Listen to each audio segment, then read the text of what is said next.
Alright, let's begin with the class. इंशाल्लाह आज हम बाइनोमियल डिस्ट्रीब्यूशन को पढ़ेंगे। डिस्क्रीट रैंडम वेरिएबल सिलेबस का जो टॉपिक नंबर 4 है, जिसका नाम है डिस्क्रीट रैंडम वेरिएबल्स, उसमें हमने पहली चीज़ पढ़ी थी प्रोबेबिलिटी डिस्ट्रीब्यूशन टेबल। दूसरी चीज़ हम पढ़ रहे हैं बाइनोमियल डिस्ट्रीब्यूशन। और तीसरी चीज़ हम पढ़ेंगे ज्योमेट्रिक डिस्ट्रीब्यूशन। ये अल्हम्दुलिल्लाह हमारा हो गया। अब ये चीज़ रह गई है, और फिर हम फ्यूचर क्लास में, अगली क्लास में ज्योमेट्रिक प्रोग्रेशन को भी, ज्योमेट्रिक डिस्ट्रीब्यूशन को भी कवर करेंगे, ताकि हमारा सिलेबस का टॉपिक नंबर 4 डीआर भी मुकम्मल हो जाए। अच्छा जी, अब कंडीशंस क्या है आइए देखते हैं। तो binomial distribution is used to model discrete random variables. अब आपको पता है कि जो सिलेबस का 14 टॉपिक है उसका नाम ही डीआरवी है, डिस्क्रीट रैंडम वेरिएबल्स। तो मैंने आपको डिफरेंस क्रिएट किया था कि what is the difference between discrete random variable and continuous random variable. Discrete random variable में और कंटिन्यूअस रैंडम वेरिएबल में क्या डिफरेंस है, ये हमने जो है वो डिस्कस किया था, right. DRV and discrete random variable and continuous random variable में डिस्क्रीट जो है काउंटेबल होता है, जिसमें होल नंबर वैल्यूज यूजुअली होती हैं, और कंटिन्यूअस जो है वो मेजरेबल होता है। तो जो बाइनोमियल और ज्योमेट्रिक डिस्ट्रीब्यूशन है ना, ये डिस्क्रीट रैंडम वेरिएबल्स को मॉडल करती हैं, इसीलिए topic number 4 discrete random variables के अंडर आती है। और उसमें जो एग्जांपल्स भी आप देखेंगे, उसमें आप देखेंगे कि वेरिएबल का जो नेचर होगा वो डिस्क्रीट होगा, मतलब काउंटेबल होगा। और फिर हम जो आखिरी टॉपिक पढ़ेंगे सिलेबस का, टॉपिक नंबर 5, जिसका नाम नॉर्मल डिस्ट्रीब्यूशन है, वो कंटिन्यूअस रैंडम वेरिएबल्स को मॉडल करता है।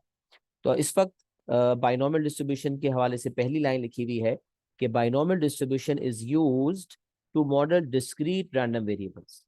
डिस्क्रीट डिस्ट्रीब्यूशन है ये बाइनोमियल, और डिस्क्रीट रैंडम वेरिएबल्स को मॉडल करने के लिए इस्तेमाल होती है। अच्छा, फिर पहली चीज जो लिखी हुई है वो लिखी हुई है conditions which must be met for binomial distribution to be a suitable model. जब भी एग्जामिनर जो है वो हमें कहता है कि भाई इस सवाल के अंदर बाइनोमियल डिस्ट्रीब्यूशन, मतलब कभी तो वो कहता है यूज बाइनोमियल डिस्ट्रीब्यूशन, इसका मतलब ये होगा कि ये कंडीशंस मीट हो रही होती हैं, तभी वो कहता है कि बाइनोमियल को इस्तेमाल करो। अच्छा, अक्सर ऐसा होता है कि वो बाइनोमियल डिस्ट्रीब्यूशन का लफ्ज लिखता नहीं है, बट हम बाइनोमियल लगा रहे होते हैं। तो बाइनोमियल यूज करने से पहले एक दफा दिमाग में ना ये कंडीशन सोच लिया करें, क्या उस पर्टिकुलर सवाल के अंदर ये कंडीशंस मीट हो रही हैं या नहीं। देखिए, टॉपिकल करना ईयरली करने में फर्क होता है। टॉपिकल पास पेपर्स में तो आपको पता है कि आपको जब एक टॉपिक के टॉपिकल पास पेपर्स करने हैं तो उसी टॉपिक के सवालात आते रहेंगे, तो आप मजे से करते रहेंगे। बट ईयरली के अंदर आपको तो बहुत सारे सवालात आपके सामने आते हैं, यू हैव टू जज योर सेल्फ कि ये किस टॉपिक से बिलोंग करता है। तो उस केस में अगर आपके जहन में आता है कि यार ये बाइनोमियल डिस्ट्रीब्यूशन से बिलोंग करता है, तो in that case you are going to recall these conditions and then see कि अगर वो कंडीशंस वैलिड हैं उस पर्टिकुलर क्वेश्चन के अंदर, तो बाइनोमियल डिस्ट्रीब्यूशन लगेगा, वरना नहीं लगेगा। अच्छा, फिर ये कंडीशन, जो 4 कंडीशंस हैं, ये ना सिर्फ मीट होना जरूरी है, मतलब मेरा मतलब है बताने का कि मीट तो होनी ही चाहिए, लेकिन इनको याद भी करना पड़ेगा आपको। इन कंडीशंस को आपको मेमोराइज भी करना पड़ेगा, क्योंकि एग्जामिनर जो है अक्सर पूछता है राइट डाउन एनी 2 कंडीशंस और 3 conditions for binomial distribution to be a suitable model. कि बाइनोमियल डिस्ट्रीब्यूशन अगर सुटेबल मॉडल बनना चाहता है तो आप बताएं कौन सी कंडीशंस मीट होनी चाहिए। तो उस केस के अंदर जो है हम कंडीशंस को, इन कंडीशंस को राइट डाउन करते हैं। हम सवालात के दौरान भी देखेंगे कि हमसे कंडीशंस पूछी जाएंगी, तो हम इन्हीं में से कंडीशंस दे रहे होंगे।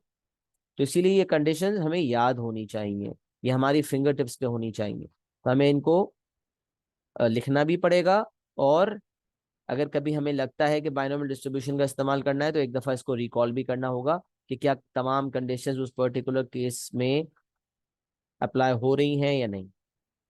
अब वो कंडीशंस क्या हैं, इसको समझना जरूरी है। अच्छा, याद रखें बाइनोमियल डिस्ट्रीब्यूशन का जो कॉन्सेप्ट है, जो फॉर्मूला है ना, वो भी प्रोबेबिलिटी के फॉर्मूला से ही ओरिजिनेट हुआ है। ये क्योंकि प्रोबेबिलिटी का टॉपिक हमने पढ़ा टॉपिक नंबर 3, फिर प्रोबेबिलिटी डिस्ट्रीब्यूशन टेबल पढ़ा, उसमें भी प्रोबेबिलिटी के कॉन्सेप्ट लगते रहे। अब हम जो बाइनोमियल, ज्योमेट्रिक, नॉर्मल पढ़ेंगे, इन सब में हमें प्रोबेबिलिटीज ही निकालनी होती है। ये डिफरेंट डिस्ट्रीब्यूशंस हैं, डिफरेंट टाइप्स हैं, जिसके थ्रू हम प्रोबेबिलिटीज कैलकुलेट करते हैं। डिफरेंट किस्म के वेरिएबल्स के लिए डिफरेंट तरीके से प्रोबेबिलिटीज कैलकुलेट होती हैं, बट है ये सब प्रोबेबिलिटी से लिंक्ड। तो सबसे पहली कंडीशन बाइनोमियल की जो है वो ये कहती है कि single trial has exactly 2 possible outcome, success और failure, and these are mutually exclusive. अगर आपको याद हो तो मैंने जब प्रोबेबिलिटी पढ़ाया था तो मैंने बताया था कि सवालात आते हैं कुछ जिसके अंदर ऐसा होता है कि जैसे बहुत सारी बॉल्स हैं और हमें कोई 5 बॉल्स पिक करनी है, तो वो कहता है exact given that exactly 3 of them are red. अब red, blue, green, yellow, orange, बहुत सारे कलर्स हैं। अब आप बोलो 3 रेड हैं तो बाकी 2 क्या हैं? अब बहुत सारी पॉसिबिलिटीज हैं, दोनों ब्लू हैं, दोनों ऑरेंज हैं, एक ब्लू है एक ऑरेंज है। अब इतनी कैटेगरीज बनाएंगे तो इतनी पॉसिबिलिटीज बन जाएंगी कि बनाने बनाने में ही पूरे हो जाएंगे। तो पता चला फिर ऐसे केस के अंदर हम 2 कैटेगरीज बनाते हैं, या तो रेड है या रेड नहीं है। अब देखिए ना, एक बच्चा कहेगा कि भाई मैं कैम्ब्रिज में पास हो गया, तो इसकी तो बहुत पॉसिबिलिटीज है। वो ई भी अल्लाह हो सकता है उसका ई आया हो सकता है डी आया हो, सी, बी, ए स्टार, डिस्टिंक्शन, बहुत सारे लेवल्स है ना, बहुत सारी चीजें हो सकती हैं। ए स्टार डिस्टिंक्शन भी, खैर ए स्टार ही है, मैंने ऐसे डिस्टिंक्शन कह दिया। लेकिन मैं ग्रेड्स की बात करूं तो भाई कौन सा ग्रेड आया? ए स्टार आया, ए आया, बी आया, सी आया, डी आया, ई आया, ये सारी पॉसिबिलिटीज एग्जिस्ट करती हैं। तो अब अगर मैं कहता हूं कि एक बच्चे का ए स्टार नहीं आया, तो फिर आप सोचेंगे ए भी आ सकता है, बी भी आ सकता है, सी भी आ सकता है। तो अगर ए स्टार का आना सक्सेस है तो फिर अब मैं फेलियर किसको कहूंगा? ए को आने को फेलियर कहूंगा, या बी को कहूंगा, या सी को कहूंगा? भाई ये सारे ग्रेड्स फेलियर हैं। तो अगर एक बच्चे ने क्राइटेरिया सेट किया कि मैंने इतनी मेहनत की है, अगर अभी भी ए स्टार नहीं आया, तो मैं समझूंगा कि मैं फेल हो गया। तो उसने क्राइटेरिया ए स्टार को सक्सेस बना दिया। तो ए स्टार ना आने पे उसने कहा मैं फेल हूं। और एक बच्चा कहता है कि अगर मेरा बी ग्रेड, बी अबव आ गया तो मैं समझूंगा मैं पास हूं, और इससे नीचे आया तो मैं समझूंगा मैं फेल हूं। तो बी, ए या ए स्टार आ जाएगा तो वो पास है, वो मतलब वो सक्सेस सक्सेस है उसके लिए। और बी से कम यानी कि सी, डी, ई आ जाता है तो वो उसके लिए फेलियर है। तो बताने का मकसद ये है कि success in failure varies from person to person, और ये सक्सेस हमेशा डिफाइंड बाय द एग्जामिनर होती है, याद रखें। अच्छा, तो मैं बता ये रहा था कि कोई भी सिनेरियो ले लें, अगर पॉसिबिलिटीज बहुत सारी भी हों, लेकिन हम उसको 2 कैटेगरीज में डिवाइड कर सकते हैं। जो चीज हम चाहते हैं अगर वो हो जाता है तो सक्सेस, और वो जो हम नहीं चाहते अगर वो हो जाए तो फेलियर। तो इसीलिए वो बॉल्स वाले सिनेरियो में मैंने बताया था कि रेड का आना, अगर 3 रेड है 5 में से, तो हम कहेंगे 3 रेड है एंड 2 नॉट रेड है। तो red and no red 2 categories बनाएंगे। रेड, ब्लू, ग्रीन, ऑरेंज, ये सारे कलर्स की कैटेगरी लेके नहीं घूमेंगे हम। जो रेड है वो रेड की गिनती में आ गई, रेड। और जो बाकी सारे कलर्स हैं वो नॉट रेड की कैटेगरी में आ गए। तो कैटेगरीज हम 2 ही बनाएंगे, या तो रेड है या रेड नहीं। तो अगर रेड बॉल का आना सक्सेस है तो रेड बॉल का ना आना फेलियर है। इसीलिए बाइनोमियल भी उसी सोच से चलता है। मैंने कहा ना, बाइनोमियल के कॉन्सेप्ट्स निकले प्रोबेबिलिटी से ही। सोच वही है, बस यहाँ एक कुछ सोच आपको दी जा रही है। तो बस हम डिफरेंट डिफरेंट इतने सारे आउटकम्स की बात नहीं कर सकते, बस 2 आउटकम्स की बात करते हैं, 2 आउटकम्स। जो चीज हमें हासिल करनी है वो हासिल हो जाए तो सक्सेस, वो हासिल नहीं होती तो failure. A single trial has exactly 2 possible outcomes, success or failure, and these are mutually exclusive. Probability जब हमने पढ़ा था तो हमने म्यूचुअली एक्सक्लूसिव का मतलब भी देखा था कि म्यूचुअली एक्सक्लूसिव का मतलब होता है नथिंग इज कॉमन, कुछ भी कॉमन ना होना। 2 आउटकम्स अगर म्यूचुअली एक्सक्लूसिव है, इसका मतलब उन दोनों में कुछ कॉमन नहीं है, मतलब they can not occur at the same time. क्यों भाई? क्योंकि अगर सक्सेस आती है तो फेलियर नहीं आएगी, और अगर फेलियर आती है तो सक्सेस नहीं आएगी। अब कोई मुझे बंदा बोले यार मैंने क्राइटेरिया सेट किया था कि मेरा ए स्टार आएगा तो मैं सक्सेसफुल हूँ वरना मैं फेल हूँ, और फिर मुझे आके 1 महीने बाद बताए यार मैं सक्सेसफुल भी हो गया और फेल भी हो गया। मैं कह रहा हूँ भाई कैसी सर घूमी बातें कर रहे हो, सर फ्री बातें क्यों कर रहे हो? या तो तुम सक्सेसफुल हो या तुम फेल हो।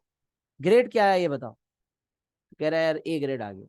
तो मैंने कहा तुमने तो क्राइटेरिया सेट किया था कि ए स्टार का आना सक्सेस है, तो तुम तो फेल हो गए उस हिसाब से। तो क्राइटेरिया अगर डिफाइंड है वेल, तो वो क्राइटेरिया मीट हो जाए तो सक्सेस, और ना मीट हो तो फेलियर। अच्छा, एक बात मैं यहाँ बहुत वाजे तौर पे बताना चाहता हूँ कि सक्सेस अच्छी चीज को और फेलियर बुरी चीज को हरगिज नहीं कहते। बाइनोमियल के सवालात में ये हरगिज जहन में मत रखिएगा कि सक्सेस अच्छी चीज है, फेलियर बुरी चीज है, क्योंकि हमारे जहन में तो यही है ना, हम तो एग्जाम के पॉइंट ऑफ व्यू से अगर बात करते हैं सक्सेस, मैं सक्सेसफुल हो गया या मैं फेल हो गया।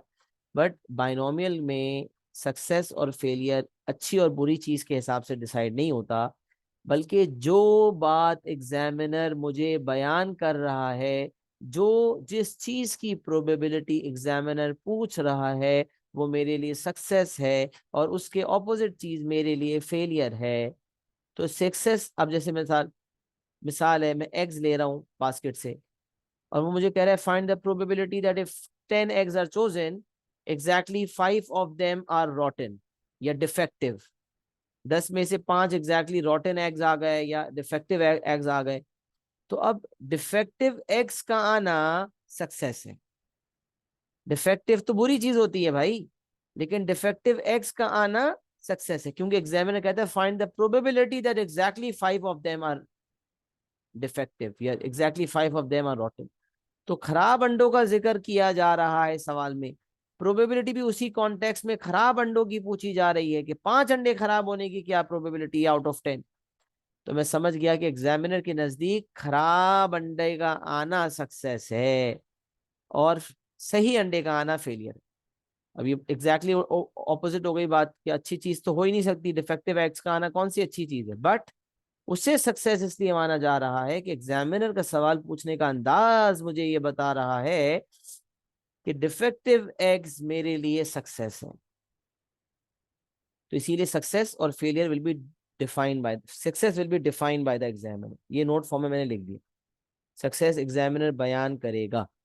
तो जो एग्जामिनर बयान करेगा अगर वो हासिल हो जाता है तो सक्सेस, और वो उसके ऑपोजिट वाली जो चीज है वो फेलियर।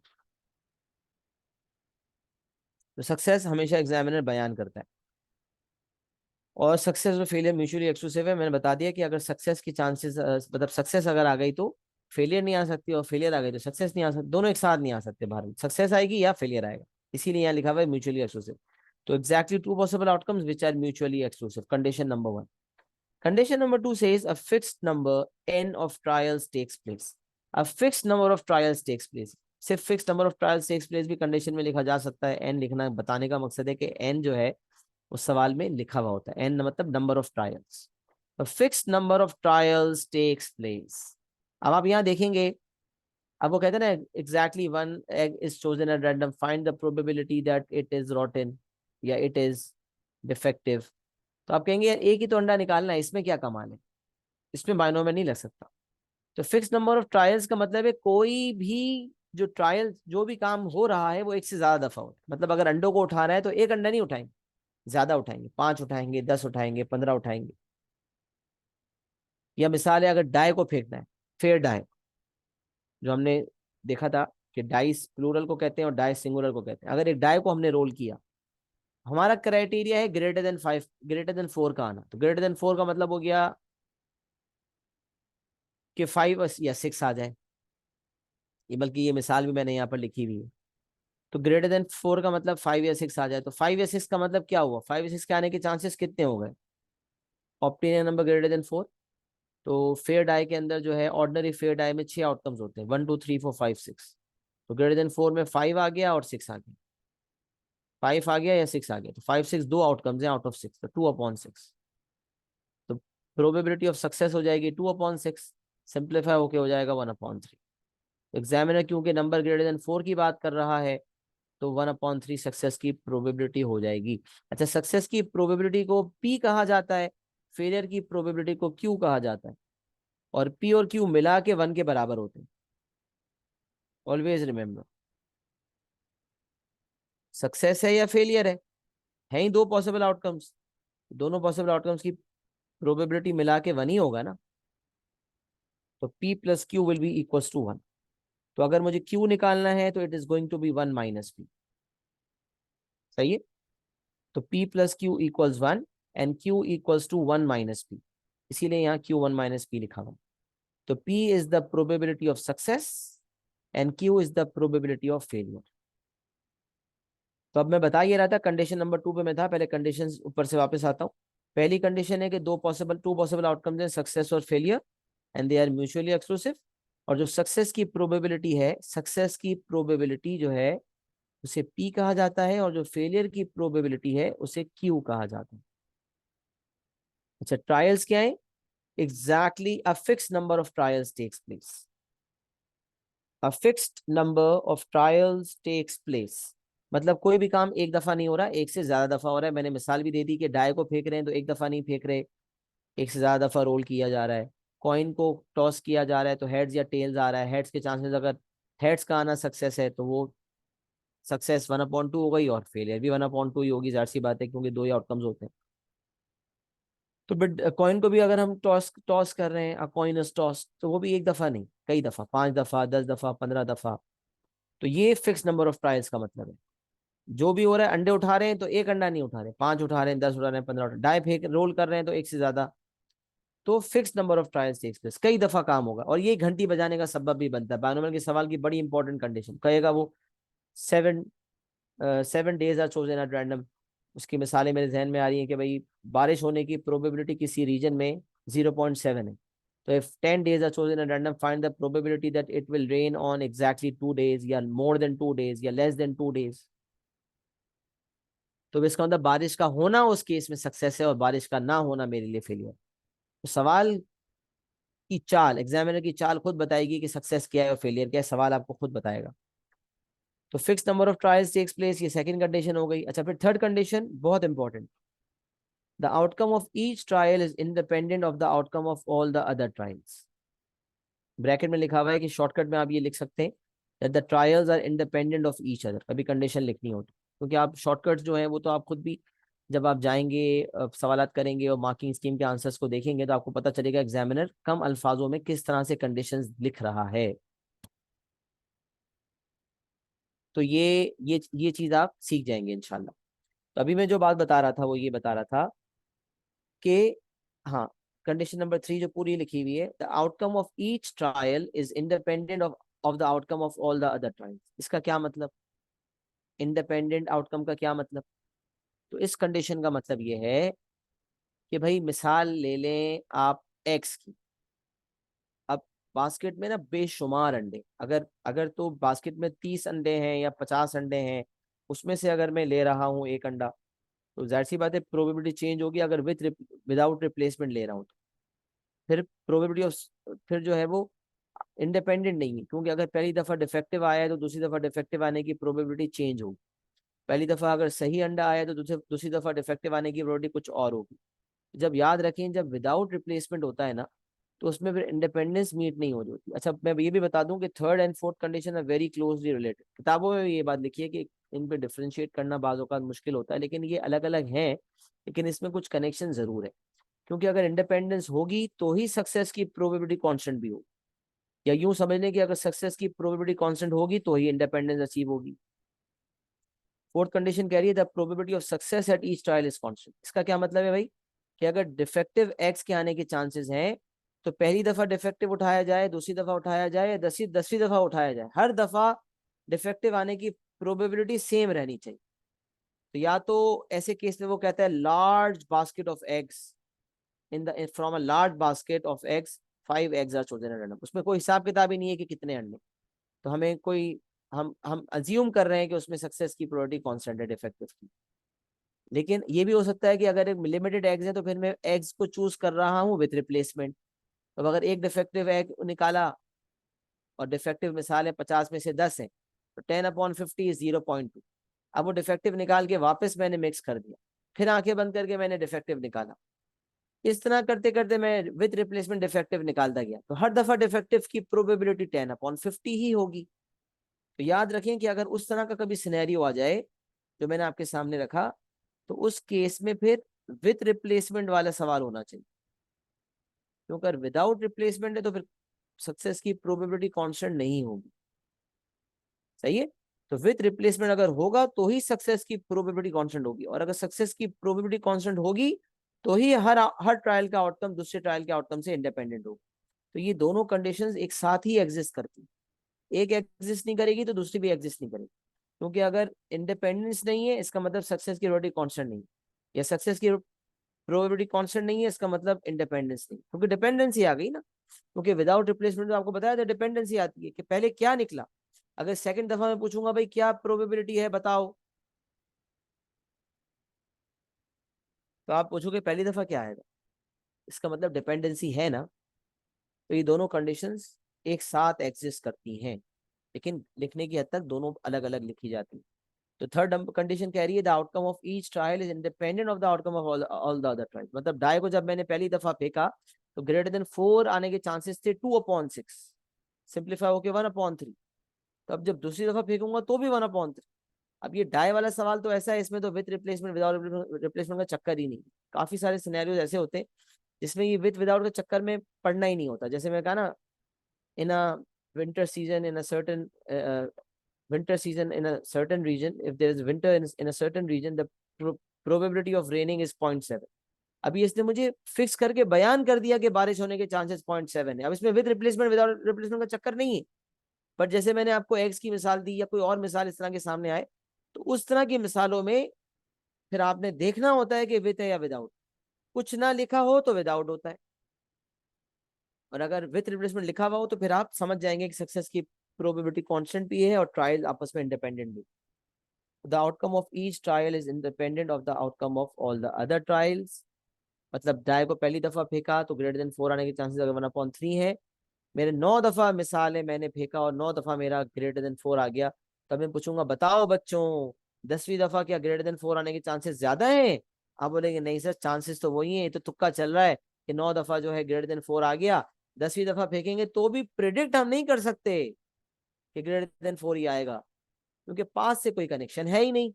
हर दफा एक इंडिपेंडेंटली नया आउटकम आएगा, हमें नहीं पता क्या आएगा। तो trials are independent of each other and then the probability of success at each trial is constant. Defective eggs है तो उसकी कांस्टेंट प्रोबेबिलिटी रहनी चाहिए, चाहे 10वां ही डिफेक्टिव क्यों ना उठा रहे हो, यानी कि विद रिप्लेसमेंट होना चाहिए।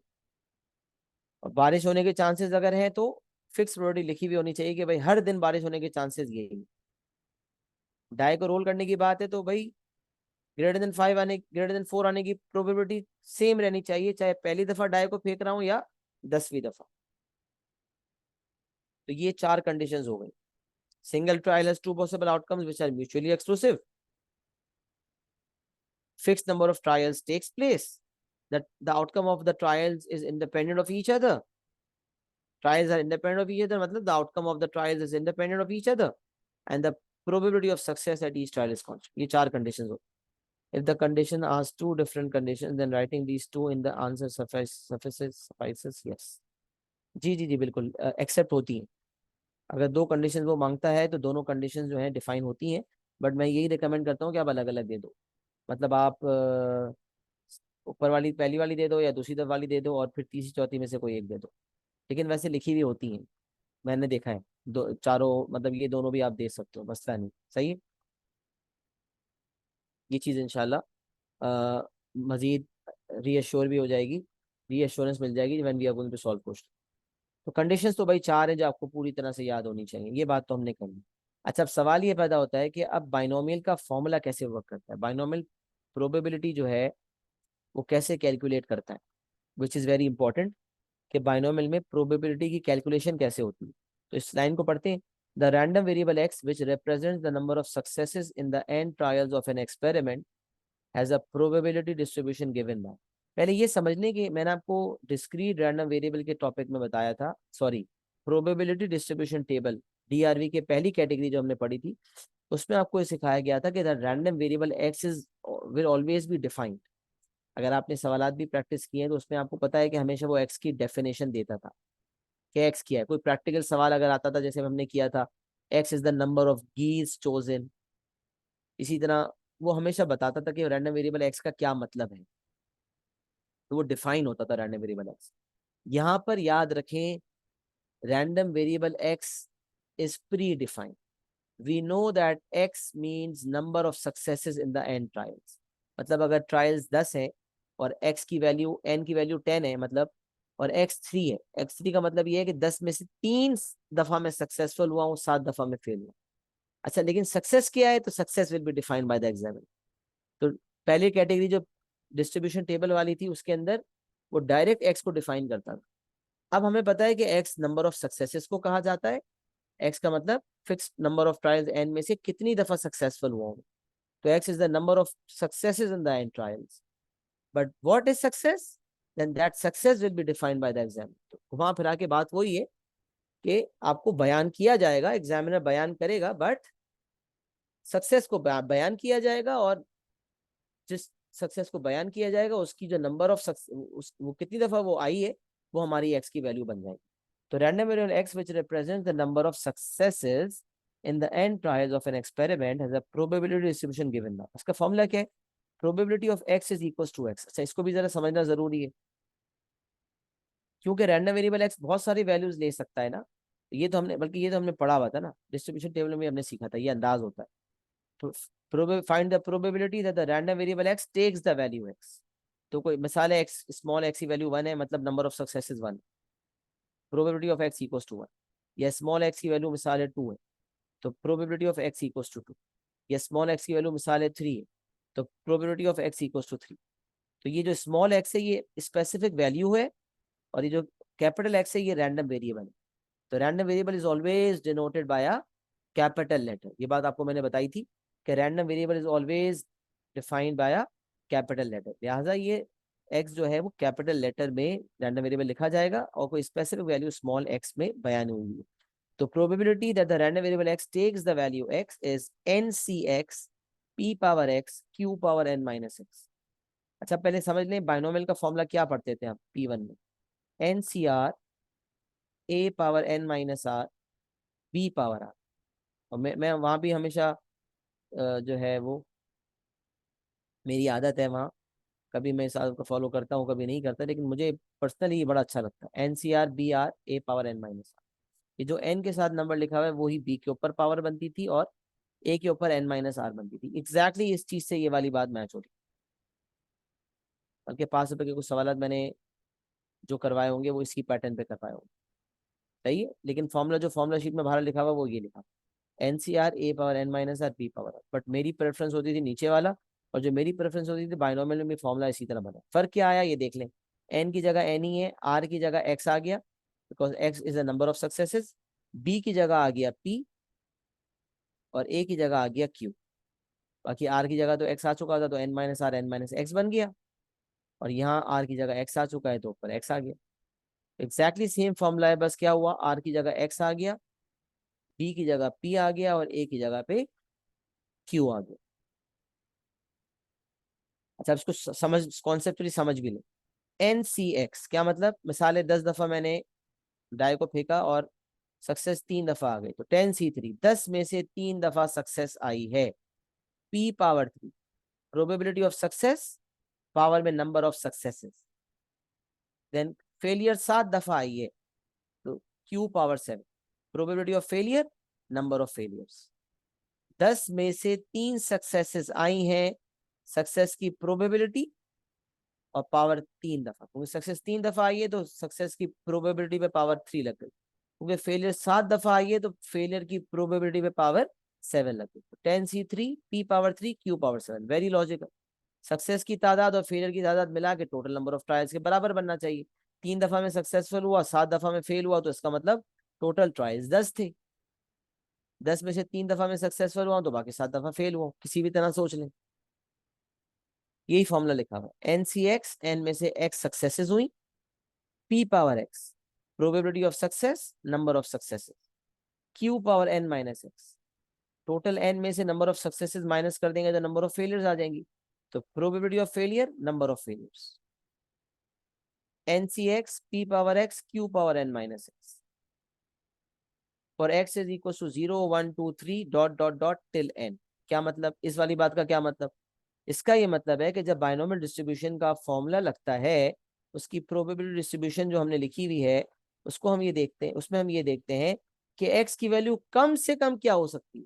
क्या आपको पता है ना, डिस्ट्रीब्यूशन टेबल वाले टॉपिक के अंदर एक्स जब डायरेक्टली डिफाइन होता था, तो हम जब उसका टेबल बनाया करते थे, distribution table, probability distribution table जब बनाते थे, तो हम क्या करते थे, listing all the possible outcomes and the corresponding probabilities, तमाम पॉसिबल आउटकम्स भी लिखा करते थे और उसकी कॉरेस्पॉन्डिंग प्रोबेबिलिटीज को भी लिखा करते थे। तो तमाम पॉसिबल आउटकम्स की वैल्यूज और सवाल टू सवाल वेरी करती थी, बट अब क्योंकि एक्स यहाँ पर प्री डिफाइंड है, but because it is the number of successes in the n trials, तो the number of successes can be 0। ये भी हो सकता है कि भाई मैं एन दफा कोई काम करूं और एक भी दफा में कामयाब ना हो, मतलब जो मैंने सक्सेस का क्राइटेरिया बनाया है वो एक दफा भी मीट ना हो। अंडे में निकाल रहा था, खराब अंडे निकालना मेरी सक्सेस थी, एक भी खराब अंडा नहीं निकला।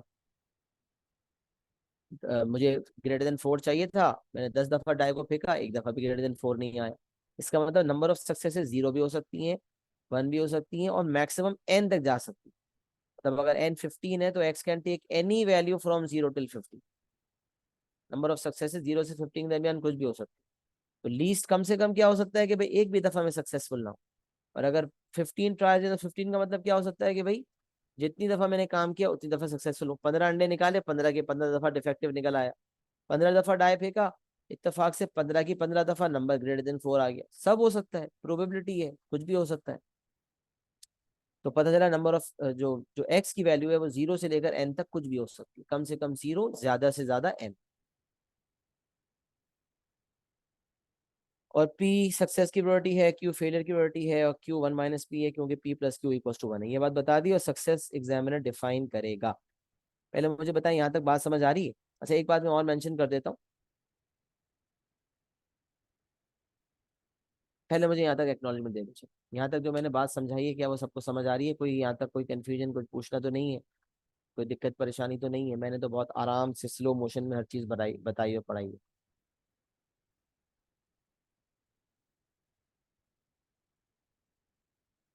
तो एक दफ़ा एक्नॉलेजमेंट जरूर दे दें। चले, अल्हम्दुलिल्लाह, यहाँ तक क्लियर है।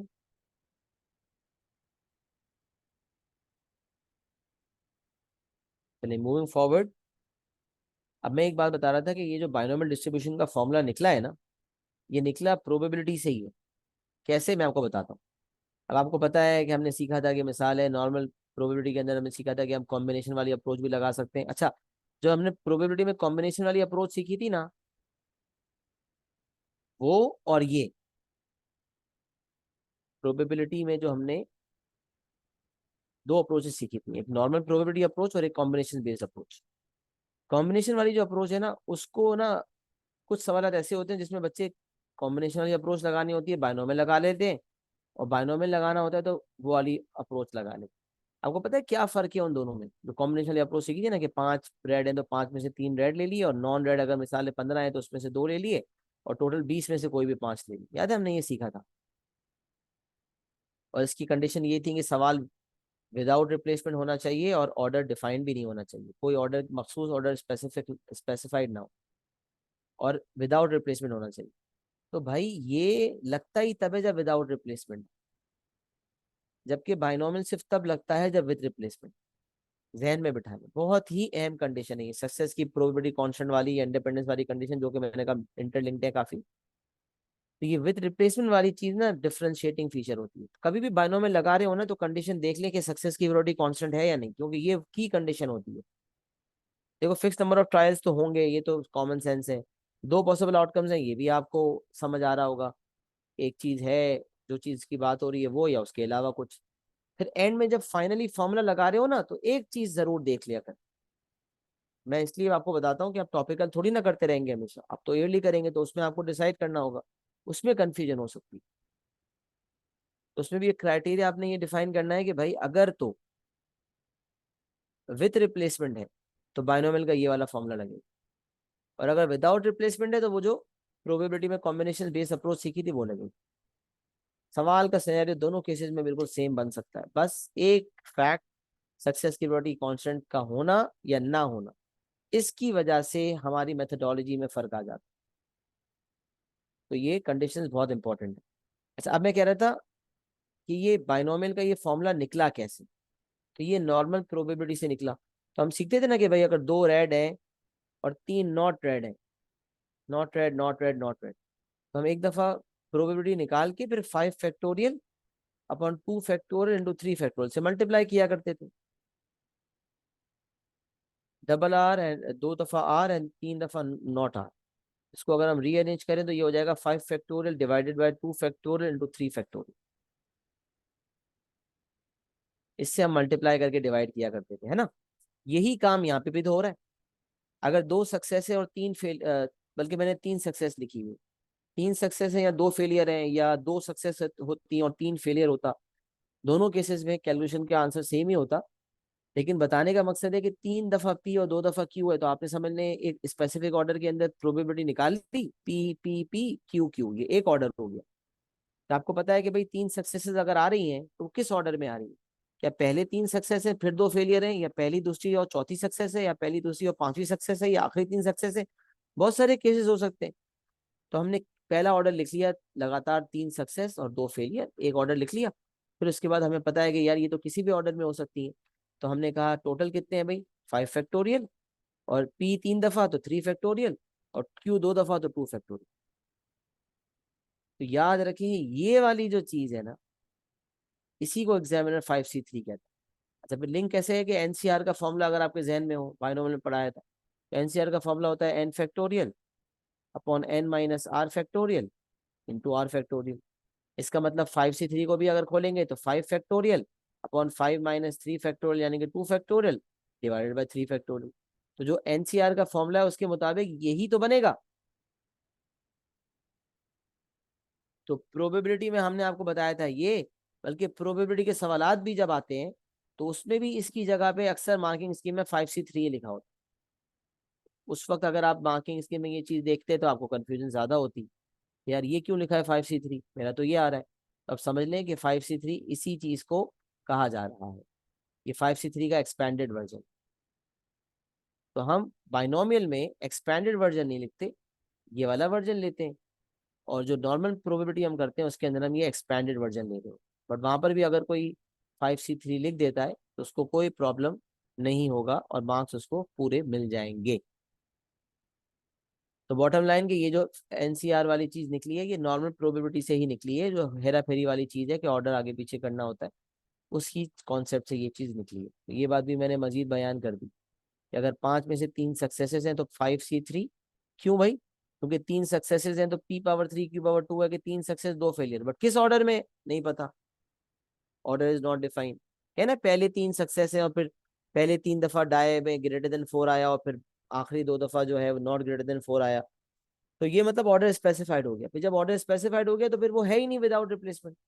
ओ, और सॉरी क्या कह रहा हूँ, जब वो है विदाउट रिप्लेसमेंट तो इसका मतलब ऑर्डर स्पेसिफाइड हो गया, तो इसका मतलब फिर 5C3 नहीं लग सकता, फिर उसी ऑर्डर को फॉलो करेंगे, P p p q Q, फिर बाइनोमियल नहीं है वो, क्योंकि बाइनोमियल में तो एनसीएक्स है, इसका मतलब कुछ भी ऑर्डर हो सकता है, तो ऑर्डर स्पेसिफाइड नहीं होना चाहिए। हाँ, सक्सेस की प्रोबेबिलिटी कांस्टेंट होनी चाहिए but order should not be specified.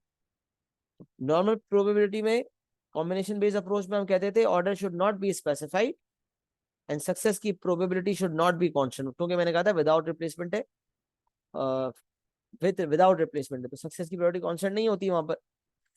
लेकिन यहाँ पर क्या है कि एक बात तो मैच हो रही है लेकिन दूसरी मैच नहीं हो रही, क्योंकि यहाँ पर सक्सेस की प्रोबेबिलिटी कांस्टेंट होनी चाहिए बट ऑर्डर स्पेसिफाइड नहीं होना चाहिए, तो ऑर्डर वहां भी स्पेसिफाई नहीं होना चाहिए, यहाँ भी स्पेसिफाई नहीं होना चाहिए। तो कोई भी ऑर्डर हो सकता है वहां पर भी यहाँ पर भी, लेकिन वहां पर विदाउट रिप्लेसमेंट लागू होता है क्योंकि सक्सेस की प्रोबेबिलिटी कांस्टेंट नहीं होनी चाहिए, और यहाँ पर विद रिप्लेसमेंट लागू होता है क्योंकि सक्सेस की प्रोबेबिलिटी कांस्टेंट होनी चाहिए। ये एक बुनियादी फर्क। अच्छा, एग्जाम्पल देखते हैं, बात और समझ आ जाएगी। A fair die is thrown 15 times.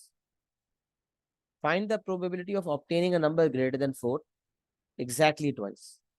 15 दफा डाई को फेंका और एग्जैक्टली 2 दफा ग्रेटर देन 4 आ गई, इसका मतलब 15 में से 2 दफा सक्सेसेस हुई हैं। और सक्सेस किया है भाई, तो ये जो सवाल जिस चीज की प्रोबेबिलिटी मांगता है ना, प्रोबेबिलिटी मांगने के दौरान जो चीज बयान करता है ना वही सक्सेस। नंबर ग्रेटर देन 4 मेरी सक्सेस। मैंने पहले डिस्कस कर लिया था कि 2 नंबर तो होते हैं आउट ग्रेटर देन 4, तो 2/6 सिंप्लीफाई करके 1/3। जब फेलियर 1/3 आ गया तो 1 में से 1/3 माइनस करेंगे तो 2/3 आ जाएगा, जो कि फेलियर की प्रोबेबिलिटी होगी। सक्सेस 1/3, फेलियर 2/3, इन दोनों को आप ऐड कर लें, आपका आंसर 1 बनेगा। 1/3 प्लस 2/3 इज इक्वल टू 1। तो पी लिख दिया, क्यू लिख दिया, और क्यू के डाई को 15 दफा फेंका है तो एन लिखा हुआ है 15। एन भी पता है, पी भी पता है, क्यू भी पता है। अब प्रोबेबिलिटी निकालने के लिए मुझे नंबर ऑफ सक्सेसेस डिफाइंड होनी चाहिए। तो पहले पार्ट में कह रहा है एग्जैक्टली ट्वाइस, इसका मतलब एक्स की वैल्यू 2 है, probability of X equal to 2 निकाल। अच्छा, एटमोस्ट ट्वाइस लिखा हुआ है, इसका मतलब probability of x is less than equal to 2 लिखा हुआ। एटलीस्ट थ्राइस निकालना है, इसका मतलब ग्रेटर देन इक्वल टू 3 की प्रोबेबिलिटी निकालनी। तो एग्जैक्टली ट्वाइस। अच्छा, यहाँ भी कुछ बातें आपको बताऊंगा इंशाल्लाह इंपॉर्टेंट। पहले तो आप पहला पार्ट देख लें, एक्स इक्वल टू 2 की प्रोबेबिलिटी निकालनी है तो 15C2 P⁻2 Q⁻13, क्योंकि 15 में से 2 सक्सेसेस है तो सक्सेस की प्रोबेबिलिटी लिखने के बाद नंबर ऑफ सक्सेसेस आ गई, और 15 में से 2 सक्सेसेस है तो 15 - 2 नंबर ऑफ फेलियर्स 13 हो जाएंगी। 2/3 to the power of 13. 15c2 multiply by 1/3 power 2 multiply by 2/3 power 13. 15c2 1/3 power 2 2/3 power 13. Decimal version आ जाएगा 0.059946। ये 5SF में आ गया और राउंड ऑफ करके 0.0599।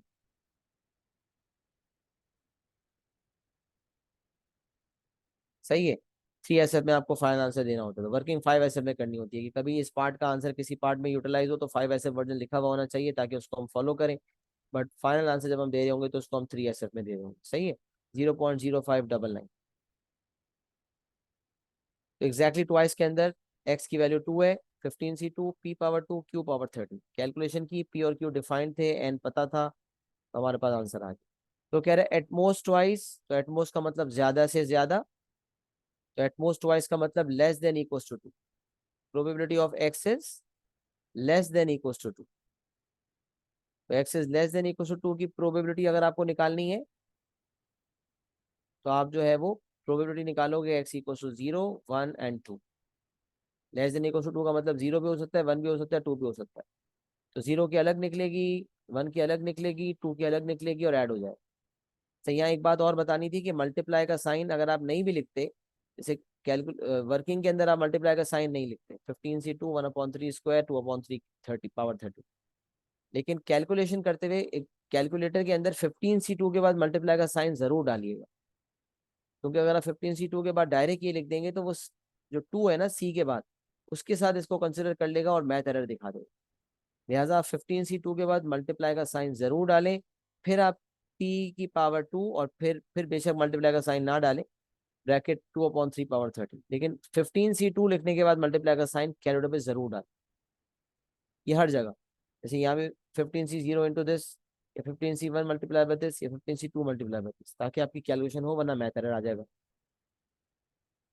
अच्छा, अब मैं बता क्या रहा था, हाँ, ये पहली वाली तो आ गई। अब इसमें क्योंकि तीन आउटकम्स है 0 1 2, तो तीनों को निकाल के ऐड करेंगे। अब जीरो में क्या है कि 15c0 p/0 q/15, क्योंकि 15 में से 0 सक्सेसेस हैं तो सक्सेस की प्रोबेबिलिटी लिख भी लें तो नंबर ऑफ सक्सेसेस 0 है, और तमाम की तमाम दफा फेलियर हुआ है। अब सोचे ना, तमाम दफा फेलियर है तो अब ऑर्डर का मसला ही नहीं है। तो इसीलिए 15c0 1/3/0 का लिखना जरूरी नहीं है, क्योंकि इन दोनों का आंसर 1 ही आता है, इसको लिखने से कोई फर्क थोड़ी पड़ता। तो अपने सीक्वेंस के लिए आप लिख सकते हैं 15c0 p/0 q/15, बट इसकी जरूरत नहीं है, ये रिडंडेंट है, ये ऑप्शनल है, क्योंकि ये भी 1 है और ये भी 1 है। तो इसका यहाँ पर आप खाली 2/3/15 लिख सकते थे कि 15 की 15 दफा फेलियर हो गई, क्योंकि सक्सेस 0 है। अच्छा, फिर दूसरी पॉसिबिलिटी क्या है, 15 में से एक सक्सेस हुई, 15c अब लिखना जरूरी है, 15c1 तो p/1 q/14, 15 में से एक सक्सेस हुई और 14 फेलियर हुई। तो सक्सेस की probability number of successes, failure की प्रोबेबिलिटी नंबर ऑफ फेलियर्स। फिर 15c2 पे आ गए, 15 में से दो सक्सेसेस हुई है तो 1/3/2 एंड 2/3/13। 15 में से दो सक्सेसेस हुई है, बाकी 13 फेलियर हुई। और मल्टीप्लाई का जो साइन है वो आप डाल सकते हैं, मतलब कैलकुलेटर में डालना पड़ेगा, लेकिन यहाँ जरूरी नहीं, लिखने में जरूरी नहीं है, कैलकुलेटर में लिखना जरूरी है। ये आपका पार्ट नंबर 2 हो गया, वेरी सिंपल। अच्छा, फिर एटलीस्ट थ्राइस कह रहा है। आपने कहा एटलीस्ट थ्राइस का मतलब है ग्रेटर देन इक्वल टू 3। आपने कहा ग्रेटर देन इक्वल टू 3 में कितने आउटकम्स है, आपने कहा 3 भी हो सकता है, x3 भी हो सकता है, x4 भी हो सकता है, 5 भी। आपने कहा ये तो करते करते 15 तक हो सकता है। आपने कहा ये तो बहुत सारे आउटकम्स होगा, इतने तो मैं नहीं निकाल सकता। तो आपको पता है इनडायरेक्ट अप्रोच यूज करते हैं प्रोबेबिलिटी की, कि अगर ग्रेटर देन इक्वल टू 3 निकालना है तो आप लेस देन 3 निकाल के 1 से माइनस कर दो। मैंने यही लिखा, ग्रेटर देन इक्वल टू का ऑपोजिट होता है लेस देन, ग्रेटर देन का ऑपोजिट होता है लेस देन इक्वल टू, याद रखें ये बात, क्योंकि इक्वल टू यहाँ पर शामिल है तो इक्वल टू यहाँ एक्सक्लूड कर दिया। ग्रेटर देन का ऑपोजिट लेस देन होता है, लेस देन का ग्रेटर देन होता है। बट अगर इक्वल टू का मामला है तो इक्वल टू अगर है तो यहाँ पर नहीं लगता, और अगर यहाँ पर नहीं होता तो यहाँ पर लग जाता। इनइक्वालिटी ऑपोजिट हो जाती है, और इक्वल टू की साइन अगर थी तो लग जाती, थी तो नहीं, थी तो हट जाती है, और नहीं थी तो लग जाती।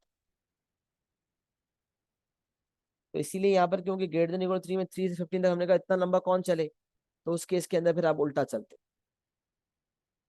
तो मतलब less than greater than equal to 3 का मतलब 3 या उससे ज्यादा, तो उसका ऑपोजिट होगा लेस देन 3। तो लेस देन 3 में लेस देन 3 का मतलब लेस देन इक्वल टू 2 है। सर आप कैसे कह सकते हैं कि 3 से पहले 2 आता है? 3 से पहले 2.9 भी तो आ सकता है बेटा, ये डिस्क्रीट वेरिएबल है। डिस्क्रीट वेरिएबल में आपको पता है होल नंबर्स आ रहे होते हैं, काउंटेबल है, लिहाजा नंबर ऑफ सक्सेसेस वैसे भी डेसिमल में नहीं हो सकती। नंबर ऑफ सक्सेसेस 3 होंगी या 2 होंगी, 2.5 सक्सेस थोड़ी हो सकती है, 2.25 सक्सेस थोड़ी हो सकती है। तो लेस देन 3 का मतलब ही लेस देन इक्वल टू 2 है, तो ग्रेटर देन इक्वल 3 निकालना था। इसका एग्जैक्ट ऑपोजिट देखा, एग्जैक्ट ऑपोजिट जो है वो लेस देन 3 है, और लेस देन 3 का मतलब होता है लेस देन इक्वल टू 2। और ये वो प्रोबेबिलिटी है जिसका आंसर आपने ऊपर निकाला हुआ, 0.079357, राउंड ऑफ करके 0.0794। लेकिन हम यहाँ पर जो लेंगे वो ये वाला लेंगे एग्जैक्ट, मतलब ज्यादा ऐसे वाला वर्जन 5 ऐसे पर ये लेंगे, 1 से माइनस करेंगे तो आपके पास आंसर आ जाएगा 0.921, 3 ऐसे में राउंड ऑफ कर। अच्छा, यहाँ मैं एक बात और बताना चाह रहा था कि यहाँ पर आपने 3 आउटकम्स लिखे। अब बच्चे क्या करते हैं, इसको अलग कैलकुलेट करते हैं, फिर इसकी प्रोबेबिलिटी लिखते हैं, इसको अलग करते हैं, इसको अलग करते हैं, फिर उसकी लिखते हैं।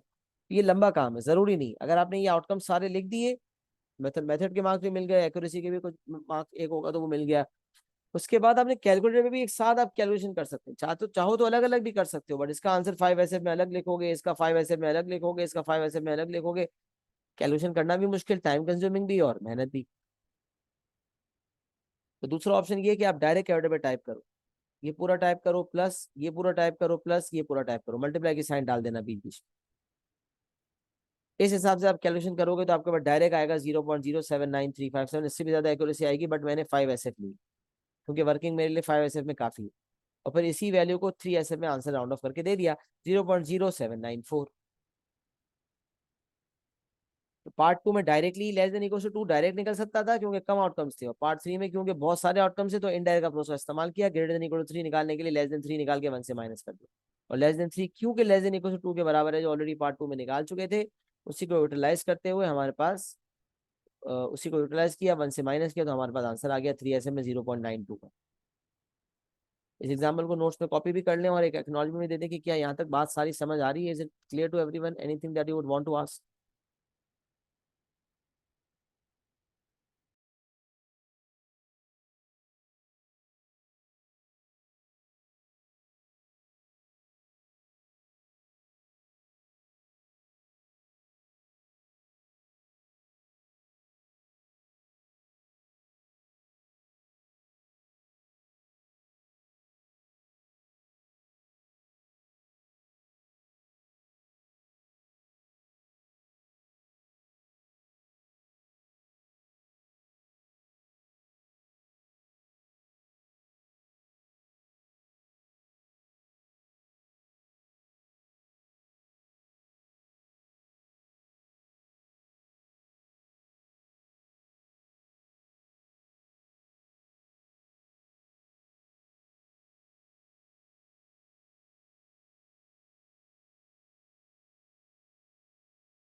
अच्छा, इसके बाद जो है ये फॉर्मूला यहाँ तक लिख भी लिया, डन भी कर लिया, लिख भी लिया तो बता दें डन भी हो गया।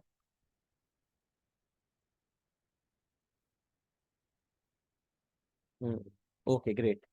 अच्छा देखें, अब हमने ये एग्जांपल कॉपी कर लिया और हमें मिनिमम वर्किंग पता चल गई कि भाई हम सारे आउटकम्स एक साथ लिखकर एक साथ पूरा आंसर निकाल के फाइनल आंसर 3 में दे सकते हैं। अब आए थे perimeters of a binomial distribution. Binomial distribution के पेरीमीटर्स क्या होते हैं? अच्छा, पेरीमीटर्स कहते हैं किसे? मतलब एक डिस्ट्रीब्यूशन का वजूद जिन वैल्यूज पर मबनी है, जिन वैल्यूज के बगैर एक डिस्ट्रीब्यूशन का वजूद ही मुमकिन नहीं है, उन वैल्यूज को पेरीमीटर्स कहा जाता है। तो perimeters of a binomial distribution, there are two perimeters N and P. अब आप देखें कि अगर बाइनोमियल की कैलकुलेशन करनी है बाइनोमियल के थ्रू, बायनोमियल डिस्ट्रीब्यूशन को इस्तेमाल करते हुए मैं प्रोबेबिलिटी निकालना चाहता हूँ, नंबर ऑफ सक्सेसेस तो एग्जामिनर बयान करेगा, उसी मतलब प्रोबेबिलिटी निकालने के लिए बताता है ना कि कितने नंबर ऑफ सक्सेसेस हैं, इक्वल्स टू 5 है, X less than equals to 5 है, ग्रेटर देन 5 है, तो एग्जामिनर बताता है। बट प्रोबेबिलिटी की कैलकुलेशन के लिए मेरे पास क्या ऐसी वैल्यूज है जो होनी चाहिए? आपने कहा sir fix number of trials का पता होना चाहिए और सक्सेस की प्रोबेबिलिटी पता होनी चाहिए। अगर मुझे सक्सेस बयान की हुई है तो मैं सक्सेस की प्रोबेबिलिटी निकाल लेता हूँ। बट अभी हम बात ये कर रहे हैं कि कौन सी वैल्यू है जो होनी चाहिए या जो निकालनी पड़ेगी before we find the actual probability. तो P जो है वो होना चाहिए by the given by the examiner होना चाहिए, या फिर सक्सेस डिफाइंड हो के मैं P निकाल लूं, then only will I be able to find the real probability that is being asked. So N and P are the two parameters that must be given or must be found before we can find up before we can find the probability. अच्छा, अब सवाल ये पैदा होता है, अच्छा एक बात तो कंफर्म हो गई कि एन और पी पैरामीटर्स है, सही है। अब वो बयान किस तरह से करता है, तो अक्सर सवाल है ना वो इस तरह से लिखता है, X belongs to binomial N comma P. जब एक्स और ये वेव का साइन डाल के वो बी लिखता है तो हम समझ जाते हैं कि ये बाइनोमियल डिस्ट्रीब्यूशन की बात कर रहा है, और एक्स जो रैंडम वेरिएबल एक्स जो है वो बाइनोमियल डिस्ट्रीब्यूशन से बिलोंग रखता है। This means that X belongs to binomial distribution. और ब्रैकेट में जो दो वैल्यूज लिखी होती हैं, तो पहली वाली वैल्यू याद रखें एन की वैल्यू है, और सेकंड वाली वैल्यू सक्सेस की प्रोबेबिलिटी की value. First value is of n and the second value is of p. पहली वैल्यू फिक्स नंबर ऑफ ट्रायल्स है और दूसरी वैल्यू सक्सेस की प्रोबेबिलिटी। तो अगर मिसाल है, मैंने ये पर्पल में लिखा हुआ है कि ये सवाल आ गया, पूरा सवाल ही है बस, और कुछ दिया हुआ ही नहीं है, कुछ भी नहीं लिखा हुआ, लिखा हुआ है क्वेश्चन नंबर 5 और इसने ये बात लिख दी। अब आपको खुद समझना है कि वो क्या कहना चाह रहा है। आप लिखा हुआ है एक्स बिलोंग्स टू बाइनोमियल 15,2, आपको समझ आ जाना चाहिए कि 15 का मतलब ये है कि फिक्स नंबर ऑफ ट्रायल्स 15 है। आपने कहा अच्छा एन 15 है, तो आपने कहा सेकंड वाली वैल्यू पी की वैल्यू होती है, आपने कहा अच्छा प्रोबेबिलिटी ऑफ सक्सेस 0.2 है। अच्छा पी इतना इंपॉर्टेंट है कि इसकी बेसिस पे क्यों खुद ब खुद आ जाएगा, 1 माइनस 0.2 करेंगे 0.8 भी आ जाएगा। अच्छा फिर कहते हैं find P X equals to 5, मतलब प्रोबेबिलिटी निकालनी है एक्स इक्वल्स टू 5 की। तो एक्स तो बाइनोमियल से बिलोंग करता था, इसका मतलब एक्स इक्वल्स टू 5 का मतलब नंबर ऑफ सक्सेसेस 5 है। अब जैसे ही आपने ये चीज पढ़ी, बस इतना सा सवाल था, लेकिन अब आपको सब समझ में आ गया। नंबर ऑफ ट्रायल्स कितने हैं, सक्सेस की प्रोबेबिलिटी कितनी है, वहां से फेलियर की भी निकाल ली।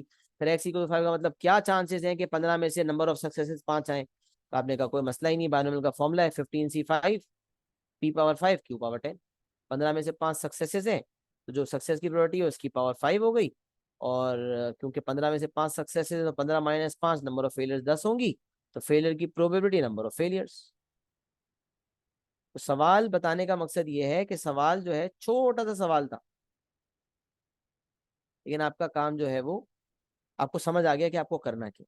और जो भी यहाँ से आपका आंसर आएगा डेफिनेटली आप आंसर दे सकते हैं। ये मैंने सिर्फ समझाने के लिए लिखा हुआ है यहाँ पर कि भाई इसने सिर्फ ये चीज लिखी है और फिर डायरेक्ट आपसे पूछ बस ये चीज लिखी हुई है सवाल में और ये आपसे पूछा है, और डायरेक्ट आपको ये कैलकुलेशन समझ में आ जानी चाहिए कि ये है वो जो हमें करना है।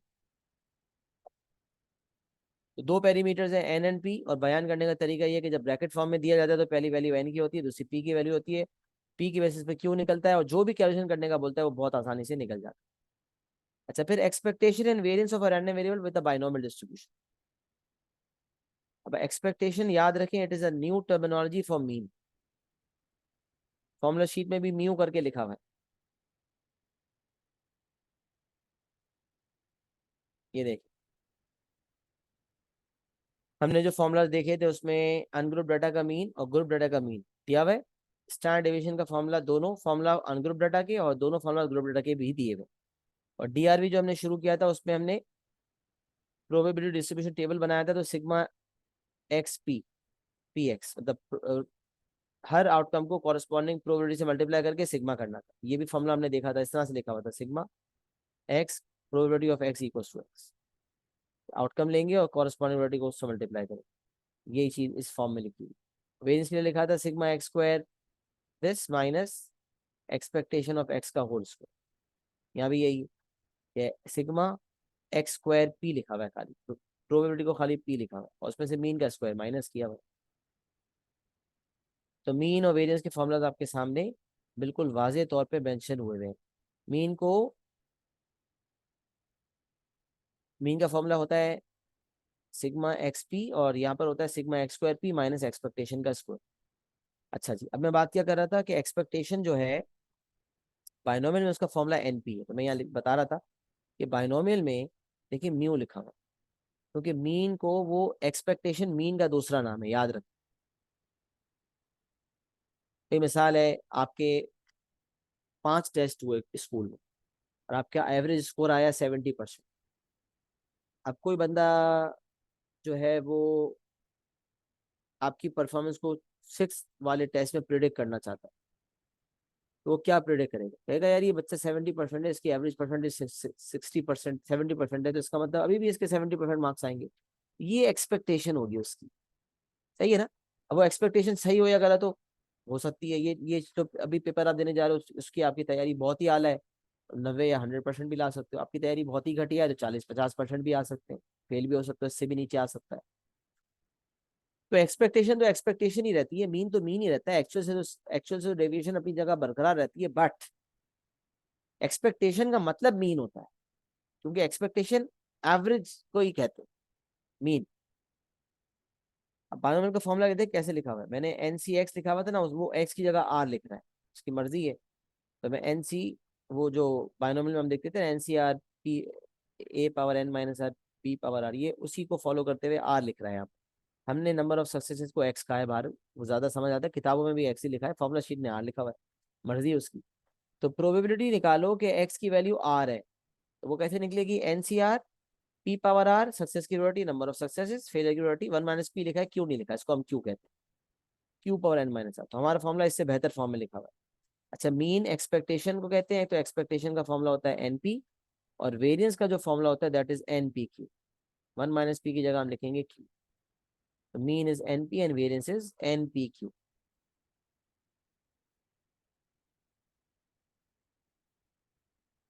तो mean is n p and variance is n P q, सही है? यही बात देखी हुई। तो मीन के लिए मार्किंग स्कीम, सॉरी, इसलिए फॉर्मूला शीट में भी उसने म्यू का सिंबल यूज किया हुआ है कि ये म्यू है, और जो सिग्मा का स्क्वायर है ये वेरिएंस कहलाता है। ये आगे भी नॉर्मल डिस्ट्रीब्यूशन में ये सिंबल्स यूज होंगे, क्योंकि इसने फॉर्मूला शीट में यहीं पे यूज किए हुए।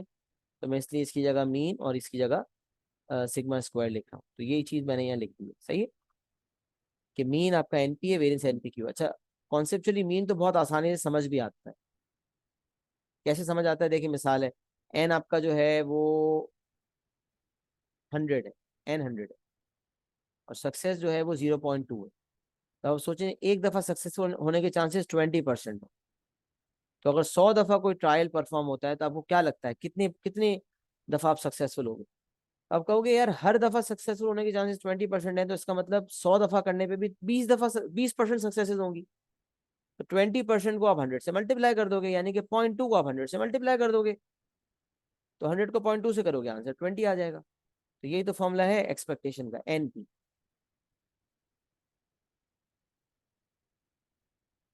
सही है? तो एनपी आपका, आपको एक्सपेक्टेशन वाला फॉर्मूला तो कॉन्सेप्चुअली समझ भी आता है। वेरिएंस का समझ में नहीं आता तो कोई बात नहीं, याद कर लें, एनपी क्यू। तो वेरिएंस का फॉर्मूला होता है एनपी क्यू। ये भी किसी ना किसी तरह ड्राइव होगा, लेकिन उसकी डेरिवेशन हमारे सिलेबस का पार्ट नहीं है, इसलिए हम उस पर डिस्कशन भी नहीं करते। तो बताने का मकसद ये है कि expectation is NP and variance is NP Q. Probability distribution table के अंदर टेबल बनता था, तो सिग्मा एक्स पी से मीन आता था एक्सपेक्टेशन, और sigma x square P minus expectation of x के स्क्वायर से वेरिएंस आया था। तो अभी मैंने आपको दिखाया। लेकिन यहाँ पर सिंपल फॉर्मुलास क्या है? एन को पी से मल्टीप्लाई कर दो, और एन को पी से और क्यू से दोनों से मल्टीप्लाई करो, एनपी क्यू निकालो, तो वो वेरिएंस होगा।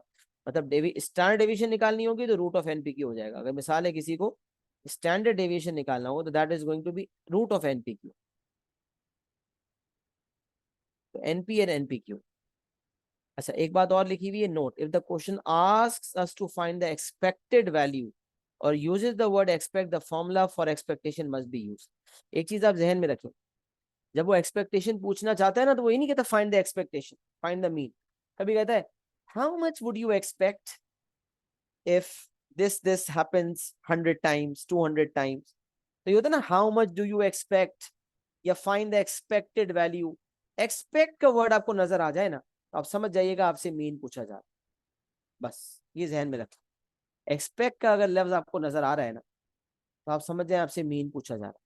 तो एक्सपेक्टेशन या मीन या एक्सपेक्टेड वैल्यू या how much do you expect, ये एक्सपेक्ट का वर्ड आएगा तो घंटी बजनी चाहिए कि ये बाइनोमियल का। अच्छा, और एक्सपेक्ट, एक्सपेक्ट का वर्ड लिखा हुआ है और एन डिफाइंड है, fix number of trials defined है, तो फिर फौरन घंटी बजेगी कि ये बाइनोमियल का मीन है, ये बाइनोमियल का एक्सपेक्टेशन है जो कि एन पी है। सवाल के साथ साथ इंशाल्लाह ये बात भी क्लियर हो जाएगी। तो हमने सारी चीजें देख ली, बाइनोमियल की चार कंडीशन जो हमें याद होनी चाहिए थी, बाइनोमियल की डिस्ट्रीब्यूशन का जो फॉर्मूला है, और उसके बाद हमने एग्जाम्पल देखा, उसके हमने पेरीमीटर्स देखे, एक्सपेक्टेशन वेरिएंस के फॉर्मूलाज देखे, और फिर नोट भी देखा कि भाई एक्सपेक्ट का वर्ड भी बड़ा इंपॉर्टेंट है। उसके बाद अल्हम्दुलिल्लाह एक्सप्लेनेशन पॉइंट ऑफ व्यू से हमने बातें डिस्कस करी। मुझे बताएं कोई तमाम बातें जो बाइनोमियल के हवाले से मैंने डिस्कस की हैं, क्या वो सबको समझ आ गई? Is it clear to everyone? Acknowledgement दे दें, if you want to take a screenshot you can do that as well, and then we are going to attempt few questions. Just let me know if it's clear till here. I think all good, all clear, done, clear? लिख भी लिया ना? लिख तो लिया था पहले, उसके बाद तो मैंने कुछ ज्यादा लिखा नहीं है।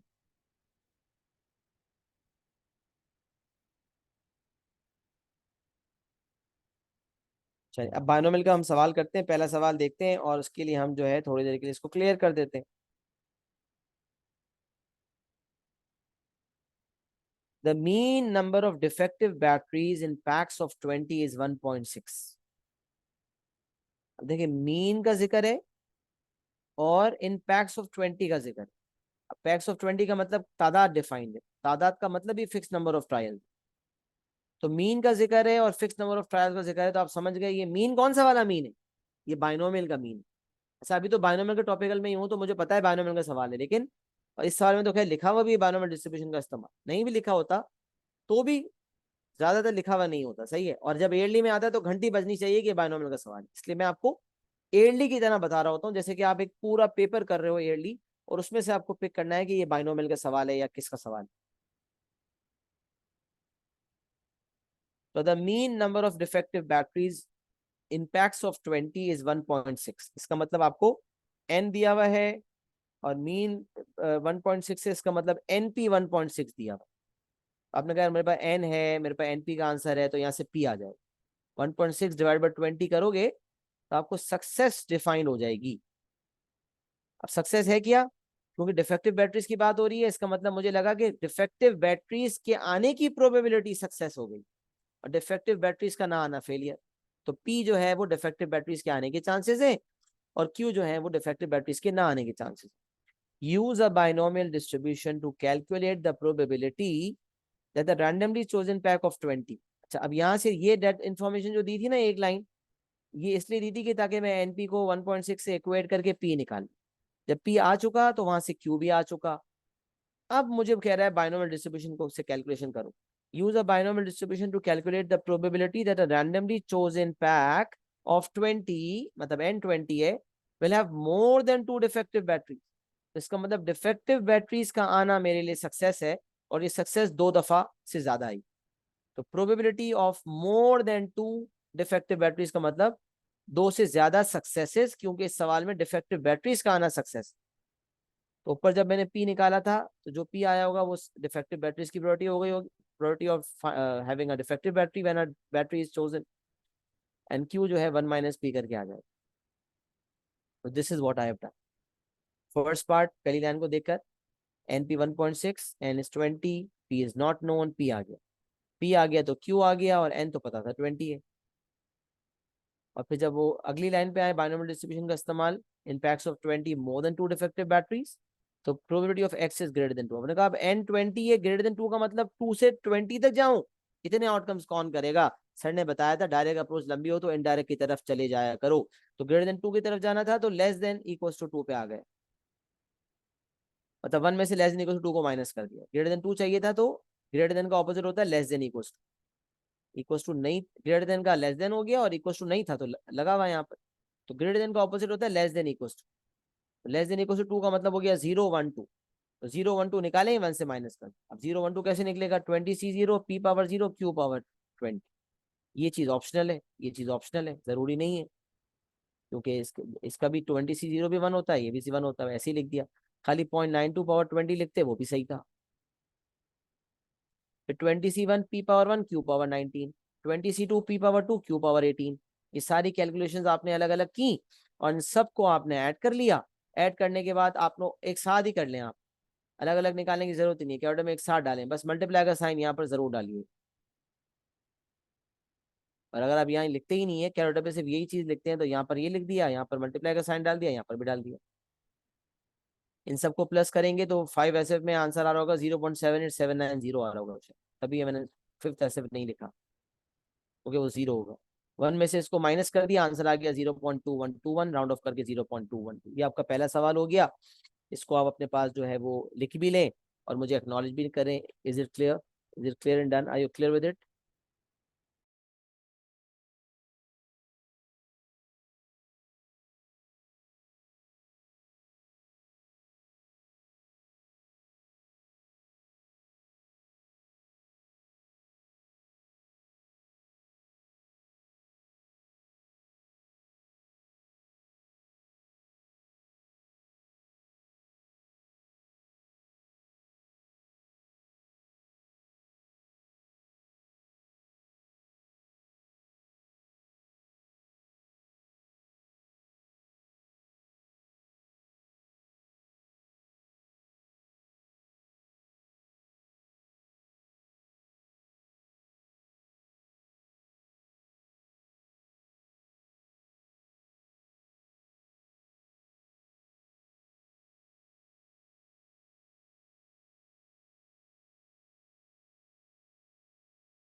अच्छा जी, अब ये जो है अल्हम्दुलिल्लाह हमारा पहला सवाल मुकम्मल हो गया। सही है, यहाँ पर आपने लिख भी लिया। Clear and done. परफेक्ट।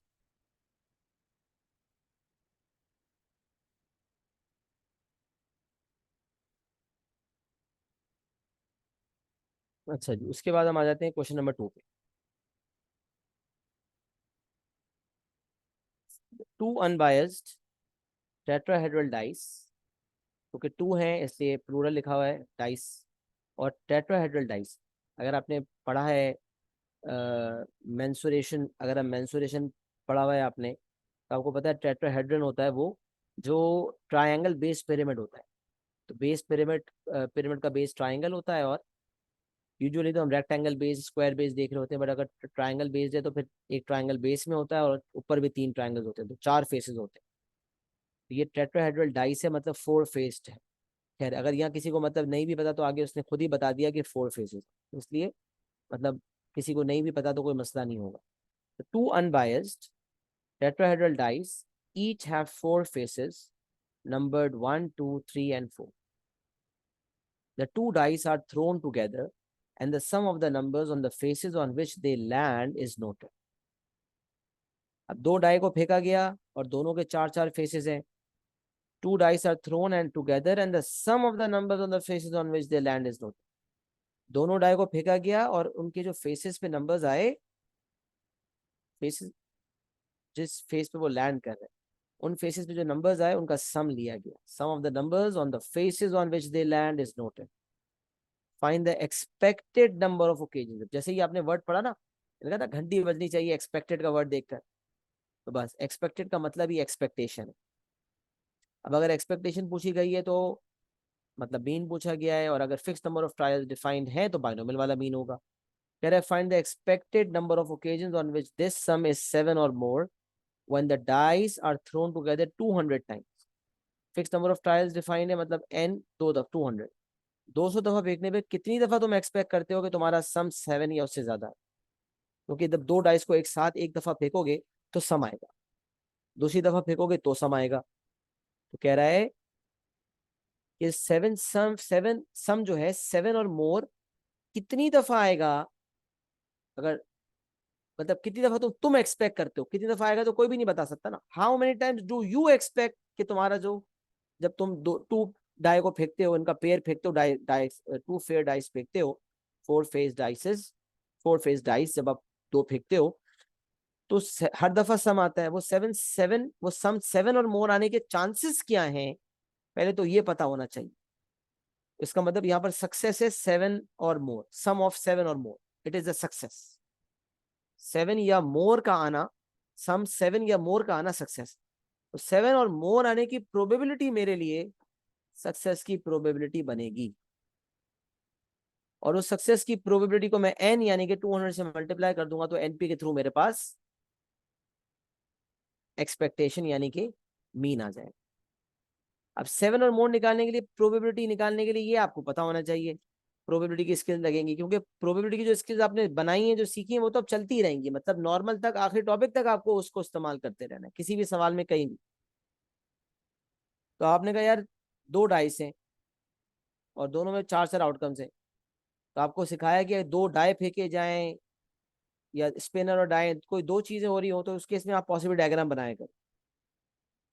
तो मैंने यही किया। मैंने कहा पहली डाइस 4 आउटकम्स, दूसरी डाइस 4 आउटकम्स, तो कुल मिला के 16 आउटकम्स हो गए। टोटल आउटकम्स है 4 मल्टीप्लाई बाय 4, 16। अच्छा अब क्या हुआ भाई, 1 और 1 आया तो सम 2 है, यहाँ से 1 आया, यहाँ से 2 आया तो सम 3 है, यहाँ से 1 आया, यहाँ से 3 आया तो सम 4 है। तो 2 3 4 5, यहाँ से आया तो 2 और 1 3, 2 और 2 4, 2 और 3 5। ये सम चलते चले जा रहे हैं आपके। सम 7 और मोर मतलब ग्रेटर देन इक्वल टू 7 कितनी दफा आया भाई, 3 दफा आया। 3 आउटकम से, कितने में से भाई, 16 में से। तो 7 और मोर के आने के क्या चांसेस है, 3 आउट ऑफ 16 चांसेस। 3/16 क्या है भाई, प्रोबेबिलिटी ऑफ सक्सेस। चाहिए क्या था, expected number of occasion on which this some is 7 और मोर। 200 में से कितनी दफा एक्सपेक्ट करते हो, फॉर्मूला होगा एनपी। पी हमने प्रोबेबिलिटी के कॉन्सेप्ट के थ्रू निकाल लिया, 3/16, एन से उसको मल्टीप्लाई कर दिया, N multiply by P, and we have got 37.5। Expectation जो है वो डेसिमल में हो सकती है, रियल वैल्यू तो डेसिमल में नहीं हो सकती ना, मतलब number of occasion that some is 7 और मोर, वो तो होल नंबर वैल्यू ही होगी। बट एक्सपेक्टेशन डेसिमल में हो सकती है, तो एक्सपेक्टेशन आप देख सकते हैं, it's a value which is a decimal value 37.5। तो बेसिकली इसमें पी निकालने के लिए खाली आपने ये पॉसिबल डायग्राम बनाना था, या इसके बगैर सोच लें, और क्यू का कोई काम यहाँ पर नहीं था, एन को पी से मल्टीप्लाई करना था और आंसर देना था। 4 नंबर कोई ज्यादा वर्किंग नहीं थी 4 नंबर के लिए, बस कॉन्सेप्ट पिक होना चाहिए कि करना क्या है। बताएं, यहाँ तक क्लियर होगी बात, इज इट क्लियर?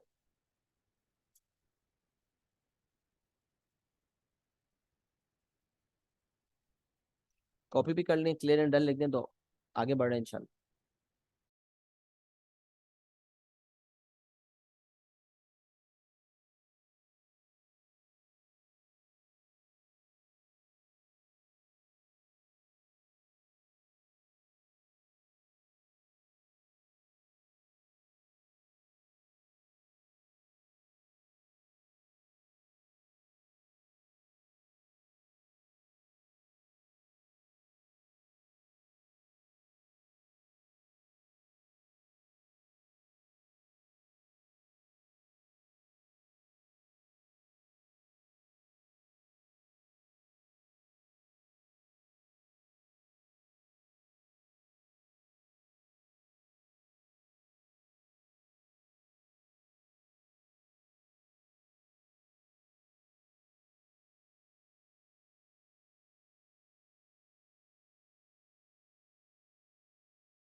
अच्छा जी, क्वेश्चन नंबर 3 अगर हम देखें,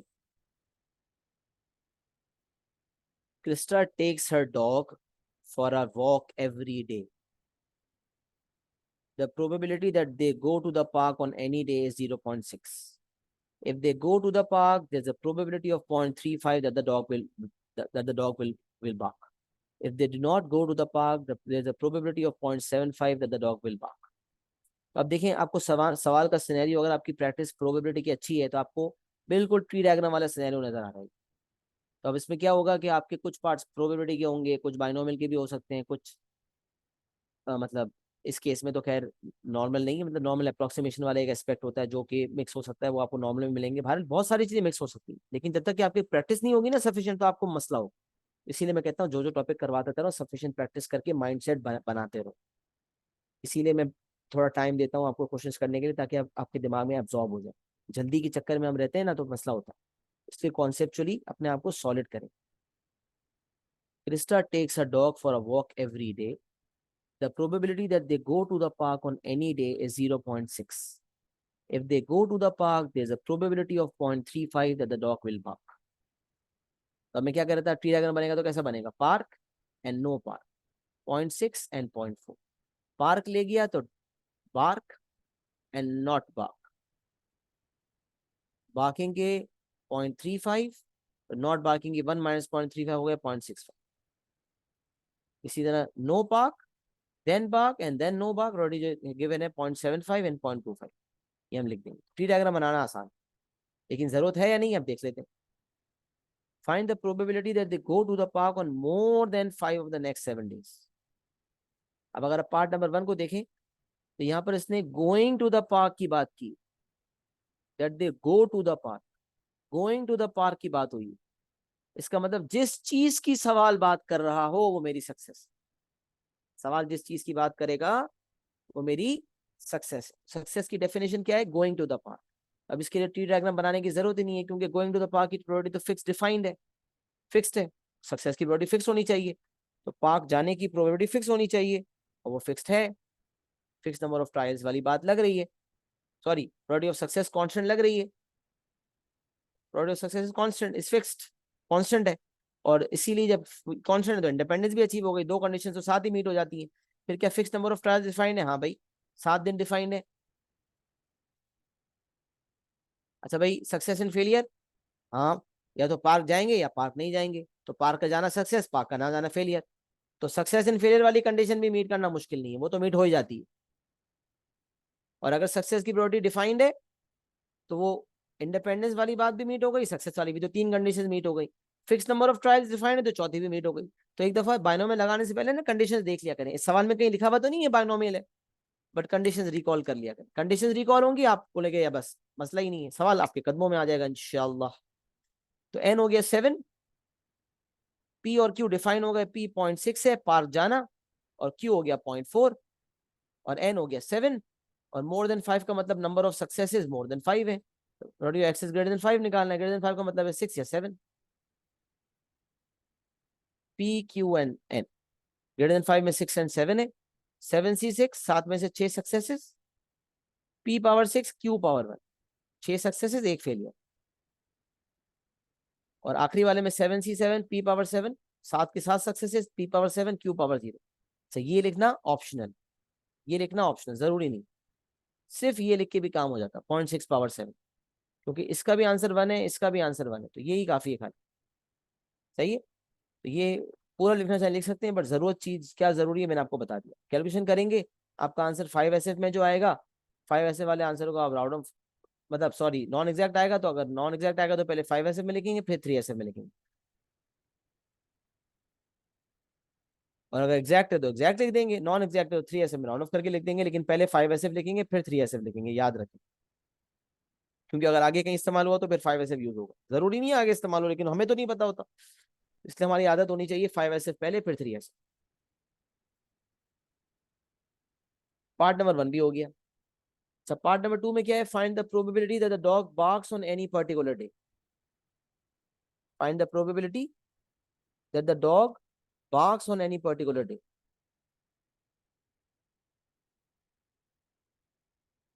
अब ये चीज जो है ना, इसके लिए हम ट्री डायग्राम जो बनाते हैं, तो बार्किंग की प्रोबेबिलिटी बताओ। तब क्या होगा भाई, पार्क गया और बार्किंग की, एंड बार्किंग की, पार्क एंड बार्क, और नो पार्क एंड बार्क, इसको ऐड कर देंगे, park and then bark, no park and then bark, दो पॉसिबिलिटीज और की वजह से ऐड हो गई। ट्री डायग्राम बनाए बगैर ही समझ आ रहा है, ऐड कर देंगे आंसर आ जाएगा। तो ये पहला पार्ट बाइनोमियल निकला, दूसरा पार्ट नॉर्मल प्रोबेबिलिटी निकला, और पार्ट 3 में कहता है फाइंड द वेरिएंस। मीन या वेरिएंस के साथ अगर fix number of trials define हो जाए, कि मीन और वेरिएंस मांगा जा रहा है, fix number of trials defined हो जाए, तो फौरन समझ जाया करेंगे बाइनोमियल वाला है वेरिएंस और मीन। तो find the variance of the number of times they go to the park in 30 days। तो वेरिएंस निकालना है और 30 दिन की बात कर रहा है, इसका मतलब n30 है। Fix number of trials define है, आपने कहा सही है भाई, वेरिएंस निकालने के लिए npq। अब एनपीक्यू में पी क्या है, सवाल खुद बता रहा है, variance of the number of times they go to the park. तो going to the park is success and not going to the park is failure. तो सवाल पढ़ के पता चला पी और क्यू क्या है। तो P is 0.6 and Q is 0.4। तो N P Q, P is 0.6, Q is 0.4, N P Q multiply हो गया, आंसर आ गया 7.2 and this is the variance answer. ये आपका क्वेश्चन नंबर 3 डिस्कस हो गया। जी जनाब, बायनोमियल का कुछ माइंडसेट बन रहा है, बात समझ आ रही है?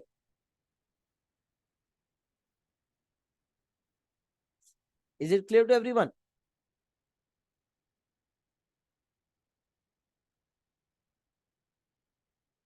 अच्छा देखिए, हमने बायनोमियल की एक्सप्लेनेशन भी की और पहले 3 सवाल भी किए। अब मैं जो है एलएमएस पे इंशाल्लाह मजीद रिकॉर्डिंग्स अपलोड कर दूंगा, उसमें याद रखें एक क्वेश्चन नंबर 5 जिसमें कुछ लॉग्स की स्किल्स का इस्तेमाल करना है, और एक क्वेश्चन नंबर 7, इसकी रिकॉर्डिंग जरूर ब जरूर देखिएगा। मतलब पहले ट्राई कीजिएगा और उसके बाद देख लीजिएगा, लेकिन जरूर देखना है। क्वेश्चन 5 क्वेश्चन 7 जरूर देखना है। क्वेश्चन 7 में डबल बायनोमियल लगता है, तो एक डबल बायनोमियल वाली स्किल क्वेश्चन 7 से मिलेगी, वो रिकॉर्डिंग एलएमएस पे अपलोड हो जाएगी, वहां से देखिएगा। और क्वेश्चन नंबर 5 जिसमें लॉग्स वाली स्किल लगती है और जिसमें वो प्रोबेबिलिटी देता है और एन की वैल्यू मुझसे मांगता है, लीस्ट वैल्यू या greatest smallest value of N, या एन की लीस्ट या ग्रेटेस्ट वैल्यू पूछता है। तो वो वाला एक सवाल क्वेश्चन नंबर 5, तो वो 2 सवाल जरूर देखेंगे ना, तो उसके बाद फिर आपके लिए स्मूथ राइड है इंशाल्लाह, तकरीबन सवाल आपसे हो जाएंगे। लेकिन फिर भी जिस सवाल में फंसेंगे तो उसकी रिकॉर्डिंग अल्लाह के हुक्म से मिल जाएगी इंशाल्लाह। और अगर कोई सवाल रिकॉर्डिंग में भी ना हो और आपको मसला हो तो आप नोट डाउन कर लेंगे, ले आएगी। सही है। तो मैंने एक्सप्लेनेशन कर दी, 3 सवाल करवा दिए। अब एलएमएस पे इंशाल्लाह मैं मजीद रिकॉर्डिंग्स अपलोड कर दूंगा, जिसमें क्वेश्चन 5 एंड क्वेश्चन 7 आपने जरूर ब जरूर देखना ही देखना है। क्वेश्चन 5 एंड क्वेश्चन 7 जरूर देखना है। उसके अलावा बाकी किसी सवाल में मसला होता है तो आप वो भी देख सकते हैं, रिकॉर्डिंग में मौजूद होगा अल्लाह के हुक्म से इंशाल्लाह। सही है। और कोई चीज कंफ्यूज करे या कोई चीज ना समझ आए तो मुझसे पूछ लीजिएगा। सही है। चलें क्लास का इंशाल्लाह इख्तिताम करते हैं। अपना बहुत सारा ख्याल रखिएगा, दुआ में मुझे याद रखिएगा। अस्सलाम वालेकुम व रहमतुल्लाहि व बरकातुहू।